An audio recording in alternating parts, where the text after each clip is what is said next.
Olá pessoal, sou o professor Edson Nascimento, hoje aqui na FAAR para os acadêmicos da Escola de Negócios, dentro da disciplina Finanças Corporativas, nós vamos abordar o seguinte tema. Vamos falar das etapas da análise das demonstrações contábeis. Quais são as etapas que um bom analista deve observar na hora que ele preparar uma análise financeira das demonstrações contábeis? Então nós preparamos a nossa aula, planejamos ela da seguinte forma. Vamos falar desde a coleta, a conferência e a preparação dos dados para análise, como que o analista vai buscar esses dados. Vamos falar do processamento e da análise em si desses dados para que ele possa ser transformado em informações para os diversos usuários. Vamos falar também da elaboração do relatório ou parecer, aquele objeto final da análise, né? O objeto final, que é o relatório que o analista vai oferecer a esses usuários. E vamos abordar também uns aspectos, né, do impacto das IFRS na análise das demonstrações contábeis. Quais são os impactos, né, do uso ou da não observância das IFRS, que são as normas internacionais de contabilidade, para a convergência para os padrões internacionais na análise das demonstrações. Espero que você aproveite bem esse conteúdo e que ele possa ajudar você na formação do seu conhecimento. Então vamos lá. Etapas da análise das demonstrações contábeis. Então, primeiramente, um bom analista, né, aquele que está atento, que quer fazer um bom trabalho, ele deve preliminarmente possuir conhecimento sobre o quê? Primeiro, conhecer os princípios contábeis. A contabilidade, como nós sabemos, é uma ciência social e ela não é feita de qualquer forma, ela deve observar princípios, normas, né, e regulamentações. Então ele tem que ter um conhecimento desses princípios contábeis. Quais são os princípios que norteiam a contabilidade? Para que isso? Para que na hora que ele for fazer uma boa análise, verificar se aquelas demonstrações foram levantadas, né, se aqueles valores foram apurados, observando os princípios da contabilidade. Então é primordial que o analista tenha conhecimento dos princípios contábeis, né? Outro item, critérios na elaboração da análise. Então ele deve ser criterioso, deve observar ali qual critério, né, qual tipo de análise é melhor para aquele segmento, para aquele tipo de operação, para aquele tipo de demonstração. Observar aí os critérios de elaboração da análise das demonstrações. Atividade da empresa e seu segmento. Então ele tem que ter um conhecimento, procurar saber esse tipo de atividade, no segmento que ela está inserida, conhecer todo o cenário onde ela está envolvida, qual é a parcela do mercado que ela está abrangendo, e para que ele possa ter bons argumentos, né, boas informações para que ele possa fazer um bom parecer, um bom relatório. Então vamos às etapas em si. Nós vamos trazer aqui um resumo e depois vamos abordar cada uma delas aí na frente. Primeira etapa, coleta dos dados. Então o analista vai coletar os dados. Lembra o que é a análise? Ele vai transformar dados em informações. Mas aonde que ele vai coletar esses dados? Então a primeira etapa, coletar os dados. Segunda etapa, conferência dos dados coletados. Vai conferir. Aí a importância de ter o critério, aí a importância de conhecer os princípios da contabilidade, né? Depois, preparação dos dados para análise. Verificar se ele precisa fazer algum ajuste, alguma reclassificação, alguma simplificação, algum agrupamento, preparar. Processar esses dados, então a análise em si, fazer o processamento, análise desses dados e, por último, a elaboração do relatório ou parecer, que é o, digamos assim, o ápice, né, para o analista, aquele momento em que ele vai colocar no papel todas as suas observações que ele teve durante todo o processo de análise. Então essas são as etapas da análise das demonstrações contábeis e nós vamos verificá-las a partir de agora, cada uma delas.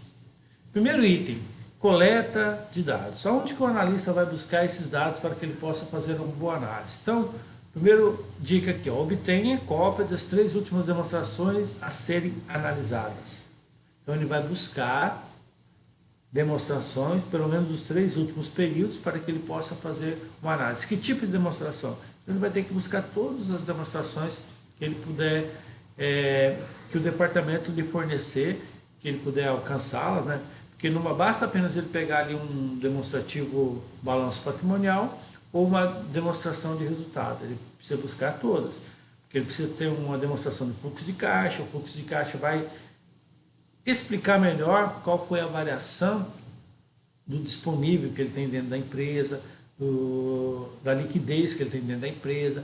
Ele vai pegar uma DLPA, demonstração de lucro e prejuízo acumulado, que vai explicar melhor a variação do resultado de um período para o outro.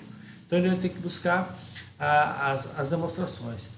Podem ser obtidas aonde essas demonstrações? Podem ser obtidas diretamente no departamento contábil da empresa ou no site da empresa. As grandes empresas publicam essas demonstrações nas suas páginas na internet. Porque tem usuários externos que precisam, tem pessoas que compram ações dessas empresas, que são investidores. No caso das companhias de capital aberto, também pode ser encontrada no site da Comissão de Valores Mobiliários, que é a CVM, que regulamenta, né, as empresas que publicam, que oferecem ações na Bolsa, né, de capital aberto, e também na B3, que é a Brasil Bolsa e Balcão, que é a Bolsa de Valores no Brasil.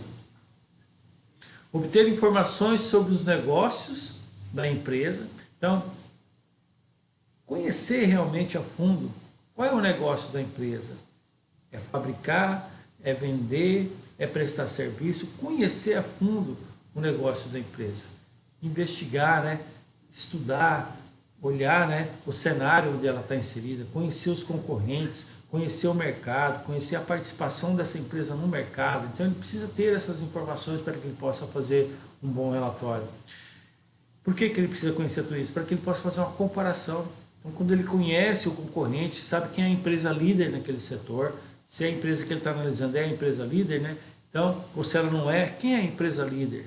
Para que ele possa fazer um comparativo, se aquela margem que ele está alcançando de lucro, ou aquela margem de liquidez, aqueles prazos médios que a empresa opera, são condizentes com a empresa que é líder no mercado. Então ele precisa ter essas informações para uma boa análise. Ao obter publicações especializadas, aonde ele consegue isso? Revistas, jornais, sites especializados. E no Brasil nós temos aí alguns jornais, algumas revistas que trabalham exclusivamente com esse tipo de análise, né? A revista Exame mesmo tem uma publicação das maiores e melhores, publica todo ano, então as empresas por segmento, por porte, quais são as melhores empresas. Então ali você tem um cenário, ali tem relatórios, ali tem mostrando quais são os índices que aquela empresa tem alcançado. Então ele precisa buscar também informações nessas publicações especializadas. E tem empresas que mexem só com análise, né? Serasa, né? E algumas outras empresas aí, economática, né? Que trabalham exatamente fazendo esse tipo de análise, e nas análises vem ali, então, os relatórios. Essas informações ele vai conseguir buscando em publicações especializadas. Feita a coleta, nós vamos para a conferência dos dados coletados. Então, dispor de todas as peças contábeis do período, porque nós estamos falando. Não basta apenas pegar o balanço e a DRE, você precisa dispor de todas as peças contábeis do período, para que você possa ter mais informações, além das peças contábeis, buscar a declaração, né? A declaração da administração, as notas explicativas, então, balanço patrimonial, DRE, DFC, que é fluxo de caixa, né? A DLPA, a DMPL, as mutações do PL, as notas explicativas, ou seja, todas as declarações. Tem empresas que é obrigada também a publicar DVA, que é a demonstração de valor agregado. Então, todas as peças contábeis do período. Ainda sobre a conferência, verificar se elas atendem os requisitos mínimos de qualidade. Então, procurar saber se aquela demonstração foi levantada por um profissional habilitado, se ela mostra confiabilidade, se ela mostra credibilidade, se ela tem objetividade, se ela atinge os requisitos mínimos de qualidade de uma informação contábil, se ela foi assinada por um profissional que está habilitado, que está em dia, né, com o seu conselho. Também outra observação na conferência, se passaram pelo crivo de uma auditoria independente. Aquela peça contábil está auditada por um auditor independente, por uma empresa de auditoria independente, que não está no quadro da empresa, que é um terceiro, né? Ela foi auditada, é uma outra dado que tem que ser visto na hora da conferência. Analisar as demonstrações de forma integrada e não isolada. Então, procure analisar as demonstrações de forma integrada, todas as peças do período, procurando compará-la com períodos anteriores, com o período base. Então, de forma integrada, não isolada, analisar só um resultado aqui neste ano e dar um parecer. Não, tem que fazer um comparativo com o ano anterior, tem que fazer um comparativo com o índice padrão, tem que fazer um comparativo com o seu concorrente, com o seu segmento, com as empresas, né, do mesmo porte. Então, de forma integrada e não isolada. Isso na conferência. Coletamos, conferimos e agora vamos preparar os dados para análise. Terceira etapa, preparação de dados para análise. Então, padronizar, uniformizar as demonstrações, agrupar e reclassificar as contas. Tudo isso tem que ser feito para que tenha uma boa análise. Então, por que deve ser feito isso? Pelos seguintes motivos. Primeiro, para simplificar. Quando você padroniza, uniformiza, né? Você agrupa as contas, você consegue simplificar. Senão você vai ter um monte de números de resultado ali que só vai confundir a cabeça do usuário. Vou pegar aqui um exemplo. Se você tem lá no seu ativo circulante a conta caixa, a conta de cheques, a conta de aplicações de curto prazo, entendeu? Cartões, tudo isso aqui você pode simplificar numa única conta. Disponibilidades. Então, quanto que ele tem disponível no curto prazo para honrar os compromissos? Então, ele simplificou e ele vai padronizar, porque todos os analistas vão seguir este modelo, né? Essa uniformização das demonstrações. Ele vai agrupar. Outra coisa que ajuda, comparabilidade. Quando você compara com a empresa do mesmo segmento, com a empresa do mesmo setor, com os índices padrão, fica mais fácil para você fazer a comparabilidade. Adequação dos objetivos da análise, né? Outro motivo. Precisão na classificação das contas. Então, aqui ele fala sobre reclassificar. Então, nós vamos ver mais para frente que tem contas que precisam ser reclassificadas. Elas são levantadas dentro do balanço patrimonial e como dados, mas na hora de fazer uma análise, ela precisa ser reclassificada. Então, quando você faz essa preparação, você vai verificar se houve uma precisão nessa classificação das contas. Isso também ajuda o quê? A descoberta de erros. Quando você faz essa preparação, você descobre se houve erros ali na elaboração desses demonstrativos. Mostra também a intimidade do analista com as demonstrações. Mostra que ele conhece. Quando ele coloca no seu relatório dados dessa natureza, mostra que ele tem conhecimento, que ele foi preparado para fazer esse tipo de serviço. Então, isso tudo dentro da preparação dos dados para análise. Dentro dessa preparação, nós vamos ter a reclassificação das contas para análise. Ou seja, uma nova classificação ou um reagrupamento de contas. São ajustes necessários para melhorar a eficiência. Então, nós vamos ver aqui algumas situações para o analista que ele vai ter que verificar. Vamos pegar aqui, por exemplo, uma conta de venda de imóvel. Está lá no ativo circulante, vai transferir então para o não circulante. Então, vai ter que reclassificar, que é um imóvel que ele vai colocar à venda. E a venda do imóvel a gente sabe que não é um negócio líquido e certo, que não vai estar, que não se consegue fazer rapidamente. Então ele tem que fazer uma reclassificação aqui. Essa reclassificação influencia nos índices de liquidez, nos índices de capacidade de pagamento. Então precisa ser reclassificado. É um exemplo. Outro aqui, ó, receitas e despesas financeiras. Transferência de despesa operacional para não operacional. Se a minha empresa está no segmento de varejo, o objeto dela é o quê? É vender, seja alimentos, né? Seja calçados, seja confecções, ele é varejista. Então, o objeto dela não é arrecadar dinheiro com juros ou pagar juros. Então, isso não é operacional, isso é não operacional. Então, no momento de fazer, né, essa preparação dos dados, ele vai reclassificar essas despesas, né, financeiras ou receitas financeiras para o não operacional, porque não faz parte da operação dela a receita e a despesa financeira. Outro item, ó, duplicata descontada, transferir do ativo circulante para o passivo circulante. Mas como assim, professor? Duplicata que está lá no ativo, que é um bem, vou transferir pelo passivo? Mas veja bem, é duplicata descontado. Então imagine que a sua empresa vende a prazo, vende com duplicatas para 30, 60, 90 dias. Estamos agora no final do ano, né? Então você vai ali, ó, Black Friday, não sei o quê, ou então parcelamento em 10 vezes, 13 vezes, 12 vezes. A empresa teve uma dificuldade de caixa, né? Lembra da necessidade de capital de giro? Precisou alavancar seu capital de giro, então ela vai lá e desconta. Duplicatas queriam vencer daqui 90, 120, 150 dias, pega essas duplicatas, leva no banco, o banco repassa o dinheiro, claro, mediante um pagamento de uma compensação, que é os juros. Então ele adianta para você. O que é isso? O que é isso? Não é um empréstimo? Não está te emprestando e está entrando como garantia uma duplicata de terceiro. Se esse terceiro, esse cliente que você vendeu não pagou, quem que vai pagar essa duplicata? É a sua empresa. Então por isso que ele tem que ser reclassificado. Embora ele esteja ali no ativo circulante, uma conta redutora de duplicatas a receber, ele é reclassificado para o passivo circulante. Então, porque caracteriza-se como um empréstimo, é uma reclassificação. Despesa do exercício seguinte, então transferido do ativo circulante para patrimônio líquido. Pode ser que você tenha lá uma despesa que foi ativada, lá uma despesa que foi paga, vamos imaginar que você fez seguro para sua empresa por 1 ano. Então seria injusto você pegar e jogar tudo no primeiro mês como despesa. Você joga lá no ativo circulante e vai alocando, né, mês a mês a parcela referente àquele seguro que vai cobrir todo o ano, ou quem sabe 2 anos. Ele fica no ativo. Só que no momento da análise, o que ele tem que fazer? Ele tem que jogar essa despesa desse seguinte lá do ativo para o patrimônio líquido. Por quê?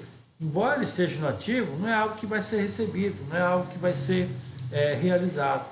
Então, é uma despesa realmente, então tem que jogar para o patrimônio líquido. Conta redutora, né? É uma despesa que vai reduzir.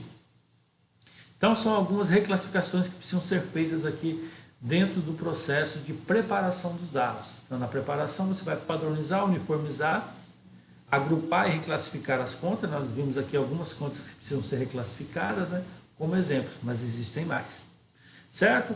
A quarta etapa, então, nós vamos agora para o processamento dos dados. O que seria o processamento dos dados? A parte que vai entrar realmente na análise, na construção da análise. Aí temos a análise horizontal, análise vertical. O que é análise horizontal?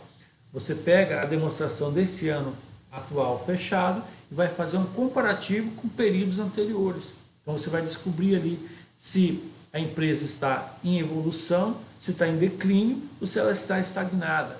Por exemplo, faturamento desse ano com relação ao ano base, vamos pegar 2019, por exemplo, ele cresceu 50%. Então a empresa está em evolução. Ou ele diminuiu 20%. Então é uma forma de você comparar com períodos anteriores o desempenho dessa empresa. Essa é a análise horizontal. Tem também a análise vertical. Análise vertical, você vai pegar um item dentro do balanço e comparar com o total do ativo. Quanto aquele item representa com referência ao total do ativo? Qual é a representatividade daquele item? Estoque representa quantos por cento com relação do total do ativo? Meus bens e direitos. 20%, tá bom, tá ruim? Aí você vai fazer aquela análise integrada, né? Comparar com índices padrões, comparar com a concorrência, comparar com empresas do mesmo setor, do mesmo segmento, do mesmo porte. Então essa é a análise vertical. Análise vertical na DRE, por exemplo, você fatura lá 1 milhão, seu custo foi de 700 mil. Quanto que o custo representa? 1 milhão 700 mil, ficou bem fácil, né? 70% de custo. Tá bom, tá ruim? Compara com as empresas do mesmo setor, mesmo segmento, do mesmo padrão, são índices padrões. Então, esse é o primeiro tipo de análise vertical, análise horizontal. Você pode também ter a extração dos indicadores econômicos. O que seria isso? A margem líquida que a empresa, né? Tudo que ela vendeu sobrou tanto, aquilo representa quanto? Quando eu pego aquele lucro líquido e divide pelo faturamento, eu vou descobrir qual é a margem líquida, quanto foi que sobrou de lucro líquido para a empresa, aquilo representa quantos por cento? É um índice econômico. Então, o índice econômico vai estar dentro da DRE, giro do ativo. Quantas vezes, né, meu lucro líquido ou o meu faturamento representa com relação ao total investido no ativo? Então, são formas de apurar índices econômicos. Tem índices financeiros também. Então, você quer saber ali qual que é a liquidez da empresa. O que é a liquidez da empresa? A capacidade que a empresa tem de transformar aqueles ativos em dinheiro. O que é dinheiro que vai se tornar dinheiro mais rapidamente? A liquidez. Então, a liquidez ela pode ser instantânea, imediata, liquidez seca, liquidez corrente, liquidez geral. O que é a liquidez? Quando você pega o ativo circulante e compara com o passivo circulante, você descobre para cada R$1 de dívida quanto que ele tem ali no ativo circulante disponível para poder pagar. Você vai descobrir a liquidez corrente da empresa. São índices que você descobre dentro dos índices financeiros. Dentro dos financeiros você tem também ainda os índices de estrutura de capital. Qual que é a participação de capital de terceiros dentro da empresa? De tudo que eu tenho financiado, lembra do meu balanço? Aqui tem a bens e direitos, são as aplicações, e no outro lado eu tenho as origens, capital de terceiro e capital próprio. Quanto que o capital terceiro representa com relação ao capital próprio? Quanto o capital terceiro está financiando? Quanto que ele consegue alavancar a minha empresa? Lembra da alavancagem financeira? Gerar aumento de patrimônio líquido com capital de terceiro. Então, são índices financeiros, os índices de estrutura de capital. Você descobre ali participação de capital de terceiro, os índices de necessidade de capital de giro, também a gente pode encontrar aí dentro, né? Alavancagem, necessidade de capital de giro. Tem também os índices de rotatividade, aqueles índices de prazo médio que renova os estoques, prazo médio que recebe as vendas, prazo médio que ele paga seus fornecedores. São índices de rotatividade que estão ali dentro, né? Você pode descobrir dentro desse processo da análise. E os indicadores patrimoniais também, de tudo que eu tenho do PL, quanto que está imobilizado, né? Quanto que está no ativo imobilizado, quanto sobe para capital de giro. Então, todos esses itens, índices, nós vamos calcular na etapa de processamento dos dados. Análise horizontal, vertical, índices econômicos, financeiros e também patrimoniais. E agora, análise desses dados. Depois de feito tudo isso aqui, então o que o analista fez lá? Pegou desde o início, coletou os dados, fez a conferência desses dados, preparou esses dados para análise, precisou fazer umas reclassificações, padronizações, agrupamentos, processou esses dados, quer dizer, ele aplicou as técnicas, né? As técnicas de análise, mas agora ele vai ter que fazer a análise em si. O que é isso? Chamado benchmarking, né? O que seria esse benchmark? Traduzindo assim num conceito bem claro, processo de comparação de produtos, serviços e práticas empresariais. Como se fosse você comparar o seu produto, o seu serviço e a sua prática empresarial com a do setor, com a empresa do mesmo segmento, com a empresa do mesmo porte. Então, esse processo de comparação, produtos, serviços e práticas, chamados de benchmarking, busca pelas melhores práticas que conduzem a uma empresa à maximização da performance. Então, isso aqui é o benchmarking. O que seria isso aqui? Indicadores assumem significado quando são comparados. Então, você foi lá e calculou aqui, horizontal, vertical, econômicos, financeiros, patrimoniais, rotatividade. Mas aí, o que esse número significa? Ele só vai ter um significado, né? Só vai assumir um significado quando ele é comparado. Então, quando ele é comparado com períodos anteriores, lembra? Você calculou lá, o meu índice de minha margem líquida é de tanto. Mas espera aí, o que isso significa? Quando você compara com o período anterior ou com o período base, aí você vai saber se ele foi melhor, menor, se está acima, se está abaixo do índice padrão, do índice da categoria, né? Quando ele é comparado com o índice padrão, quando ele é comparado com empresas do mesmo segmento, ou seja, empresas que têm o mesmo nível de faturamento, número de funcionários, né? Porte, né, de empresa. Isso ele oferece insights, né, sobre as operações da empresa. Ele vai mostrar, vai sinalizar, né, vai trazer insights ali sobre as operações da empresa. Então, quando você pega esses índices aqui e compara com períodos anteriores, com índices padrões, com índice de empresas do mesmo segmento, você vai ter uma sinalização se você está no caminho certo, se você está fora do caminho, precisa voltar para o caminho. Então, ele vai te trazer esses insights, né, essas sinalizações, para que você possa operar melhor a sua empresa. Essa é a parte da análise. Certo? E a última etapa é a elaboração do relatório ou do parecer. Esse é o momento mais esperado para todo analista. é quando ele vai colocar no papel, né, quando ele vai reunir todas as informações que ele coletou, né, durante o decorrer do processo. Foi lá, coletou as informações, ele veio, né, então fez a coleta, conferiu, preparou esses dados, reclassificou, e aí ele veio, processou, olhou ali as análises, né, se foram realmente feitas, né, as demonstrativas de forma correta, analisou o comparativo com índices anteriores, com índice padrão, o segmento, né? Então, neste momento, ele vai reunir todas essas informações no seu relatório, no seu parecer. Depois das devidas ponderações, ele então coloca a sua opinião da situação da empresa. Então, quando ele faz esse relatório, ele faz todas as observações, todas as suas ponderações, então ele vai dar um parecer definitivo ali. É igual o médico, né? O médico ele pega lá, faz os pedidos de exame, aí chegam os resultados, em cima daquele resultado ele vai dar um parecer, um diagnóstico da situação daquele paciente. Na empresa da mesma forma, o analista vai fazer a mesma forma, vai coletar os dados, né? Que seriam os dados, né, para o paciente? Vai o sangue, né? Aí vai passar pelaquela reclassificação, vai passar pelaquela separação, da mesma forma da empresa. A empresa vai passar por aquele processo de coleta, né, a preparação, né, a reclassificação, vai passar ali pelo processo da análise mesmo, e vai sair então um relatório. E nesse relatório ele vai colocar então a sua opinião da situação da empresa, assim como o médico faz do paciente também. Certo? E para finalizar, né, a nossa aula de hoje, bem rápida, né? Nós estamos encerrando essa disciplina. Lembrando sempre, né, que vocês estão tendo apenas uns insights, né, sobre a análise, porque vocês vão ter uma disciplina específica aí na frente falando sobre a análise das demonstrações gerenciais, né, e contábeis da empresa. Então aqui é só para você ter um aperitivo dentro dessa disciplina de finanças corporativas. Então quais são os impactos da convergência às normas internacionais de contabilidade, as IFRS, que nós já vimos na última aula?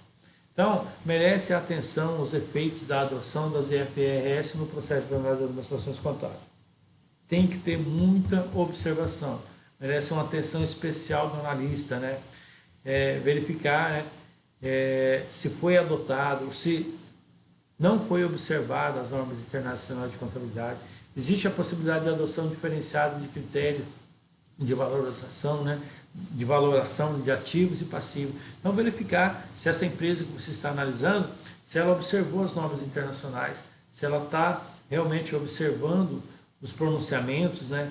Lembra do CPC? O CPC pega essas normas internacionais, faz a tradução e aplica à contabilidade brasileira. Então, se ele observou os critérios, né, de valoração, tanto de ativos, de passivo, né, isso vai dar divergência se não for observado. Um cuidado especial com demonstrações contábeis publicadas antes da vigência da IFRS. Então, cuidado.